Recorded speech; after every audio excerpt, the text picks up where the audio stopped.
In this video, I'm going to be ranking every single downtown card from worst all the way to best in NBA 2K25 My Team. Now that we've gotten all 5 downtown drops, I wanted to get you guys a ranking of all of the cards, these 16 from 1 through 4, and then of course the 4 new cards from today: Invincible Sean Kemp, 100 overall John Stockton, Dark Matter Mike Conley, and Dark Matter Rick Smith. So there is a total of 20 downtown cards, again only showing 16 right here, just because the 4 new in the downtown 5 set hasn't actually been updated into these, into this tab right here. But there's gonna be 20 cards in the downtown set, and I wanted to rank every single one from who I think is the worst downtown card all the way to best, because obviously this was the last downtown drop. So at the number 20 spot, guys, the worst card that we've gotten so far is probably gonna be Dark Matter Mike Conley. I just don't think he's a good card here at number 20. 6'1" point guard, 6'6" wingspan. Like, he's an undersized point guard with a okay jump shot, Pro 2 fade, and okay dribble sigs. Like, yeah, Curry escape is nice. Darius Garland dribble style is really good, of course, is the best dribble style, but he's an undersized point guard. Number 19, I have Mark Price.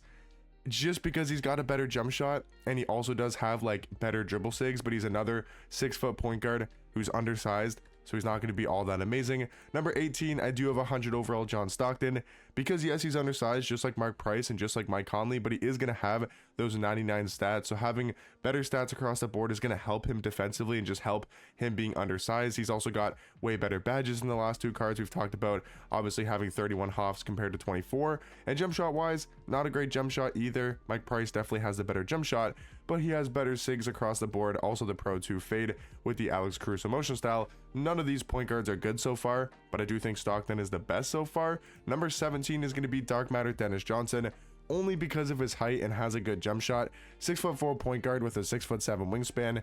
That's pretty much it for Dennis Johnson, and the fact that he is a really good defender, like 99 steal, 98 perimeter, 92 block, 94 interior defense. I think number 17 is fair because of his defensive, ability, has the Pro 2 fade, has a good jump shot.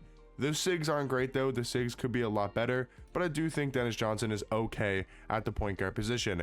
Number 16 is going to be Dark Matter Pete Maravich. You guys are probably noticing a trend of what positions we're talking about, because they made the point guards in this set very underwhelming, besides obviously a couple of the top tier point guards from the downtown drops. But Pete Maravich at number 16 here, like, he's an okay card. That's about it. Like, he's 6'5" a point guard with a decent jump shot, Pro 2 fade, has Curry escape, has Garland dribble style, but has a De'Aaron Fox De'Aaron Fox dribble style, which is not good whatsoever. Number 15 is going to be Dark Matter Joe Dumars. I would say honestly, guys, he's the first usable card that we've talked about so far at number 15. Do I think Joe Dumars is some overpowered, unbelievable card?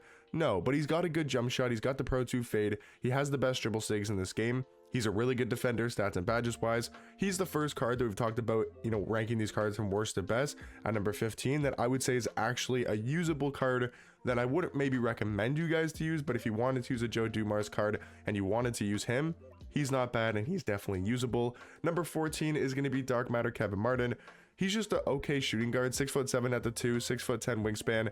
He's got a decent jump shot, Pro 2 fade, has some nice sigs. That's about it for Kevin Martin. Number 13 is going to be Invincible Derrick Rose. Now, this might seem extremely low for a card that, does have the best sigs in the game.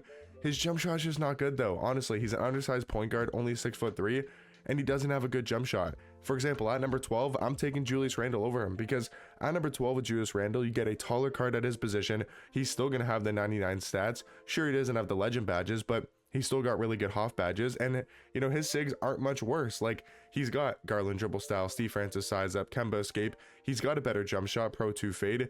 I honestly think he's a better card here at number 12 than Derrick Rose at number 13. Number 11, just missing out of the top 10, is a card that I actually do think is underrated. Gonna be 100 overall Mitch Richmond, 6'5" point guard, 6'8" wingspan. He does actually have a good jump shot, Pro 2 fade, with some of the better sigs in the game. Maybe not the best sigs overall, but some decent sigs, and his movement's good. I think he's a solid point guard from the downtown set. Getting into the top 10 cards that have dropped in downtown, I do think number 10 is going to be 100 overall George Mikan. He was one of the, he was in the first downtown drop alongside, who was the Invincible? I can't even remember who the first Invincible was. Who was the first Invincible card that we got? Gary Payton. He was alongside Gary Payton. I want to say Artis Gilmore, or maybe that was the second drop. I think Artis Gilmore was the second drop. The Dark Matters were kind of mid. I think it was Pete Maravich and maybe Rick Barry. I'm trying to remember the first drop. I think it was Rick Barry. Yeah, Rick Barry, Pete Maravich, George Mikan, and Gary Payton, I believe, were the first 4 cards in the downtown set. But yeah, George Mikan's good. You know, he's got a nice jump shot, Pro 2 fade. His SIGs are okay. He's a 6'10" power forward. Good stats and badges, of course. But I do think at number 9, for example, Bill Walton, he's going to be a better card because of his dribble SIGs. His SIGs are actually really good for a big man card. I don't mind his jump shot. I don't think his release is good, but I don't mind it. He's got the Pro 2 fade, and his stats and badges are actually really good for a Dark Matter card. Number 8 is going to be Dark Matter Artist Gilmore. Now this is where we start getting to like the actual really good cards from the downtown set. I don't think there's tons of great ones. Obviously it's Tuesday drops, so these cards aren't going to be as good as the Friday drops. Obviously some cards will be, like Artist Gilmore could have dropped on a Friday and he would have been a really good card to obviously be released on a Friday. But what I'm saying is overall, usually the cards are better on Fridays than they are on Tuesdays. So I do think Artist Gilmore here at number 8, he's like where we get to the first really good cards because he's an absolute beast as a big man, 7'2" with a 7'6" wingspan. His jump shot isn't great, but it's usable. Pro 2 fade is nice to have, even though you're probably not taking Pro 2 fades with this card. Yes, his 3-ball rating is low. He's not going to be a great 3-point shooter, but he's able to knock down if he's left wide open. Number 7 is going to be Dark Matter Rick Barry, an absolute beast here at number 7. 6'7" shooting guard, 6'11" wingspan. He's a really good offensive card because of these dribble SIGs. Darius Garland dribble style, Fox size up, Trey escape, Trey behind the back, has the Pro 2 with a good jump shot. Really like the AJ Lawson base this year. So Rick Barry, absolutely unbelievable offensively as a downtown card. Number 6 is going to be Invincible Gary Payton. He's better than Derrick Rose by quite a bit in my opinion because of the jump shot. His SIGs aren't as good as Derrick Rose, but he's only missing really a size up. His jump shot's still really good, has Pro 2 fade, and he gets really good defensive animations. This is a really good defensive point guard who has a good jump shot and pretty much all of the best SIGs in the game. But at number 5, I'm taking Elgin Baylor over him because he's got an inch on the height. I do believe he's got an inch on the wingspan, right? He's going to have the same stats. Sure, he's missing some legend badges compared to Gary Payton, but he's got a better jump shot in my opinion, personally.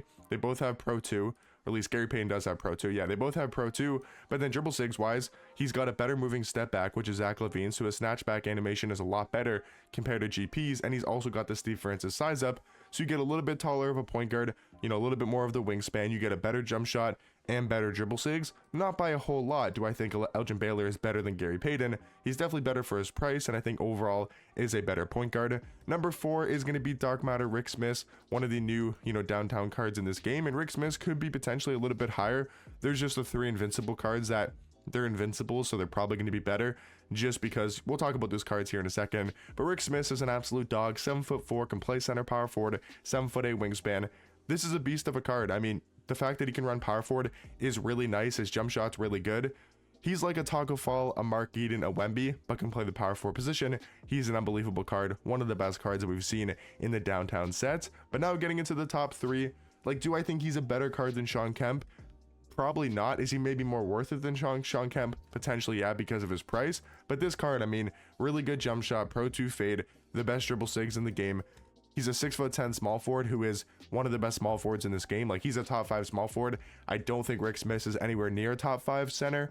Maybe a top 5 power forward, but probably not. So I just think these invincibles like Rudy Gay are just going to be better than Rick Smith because they're better at their position and they're overall better cards. Like Rudy Gay, he's another perfect shooting guard, 6'8" at the 2, 7'3" wingspan, great player model, amazing jump shot, Pro 2 fade, the best dribble SIGs once again. And then it's the same thing with Kevin McHale, who I do think is the best card that we've seen from the downtown sets. Is, you know, an absolute beast at small forward, 6'10" at small forward, but he does have a 7'11" wingspan, and that's something that I'm really taking into consideration to make him the best card that we've gotten because of those rebounding animations, because of those, you know, crazy shot blocking animations that he gets, the fact that he can contest so many more shots because of his wingspan, he can play the lanes so much better because of his wingspan, and he also does have a really good jump shot. Like D-Mitch base, Colin Sexton upper is an absolute amazing jump shot, on very quick, of course, Pro 2 fade. He's just missing a size up. If he had the Steve Francis size up, this might be the best small forward in the game. I do think he's still debatably top 2, top 3, and overall I do think is the best card in the downtown set. So let me know in the comment section down below, what did you guys think about the downtown promo over the course of the whole season from downtown 1 to downtown 5? Did you guys think it was a good drops, bad drops? Let me know what you guys think about all these cards down below. Are you guys using any of these cards on your squad? And I'll catch you guys in the next one. Peace.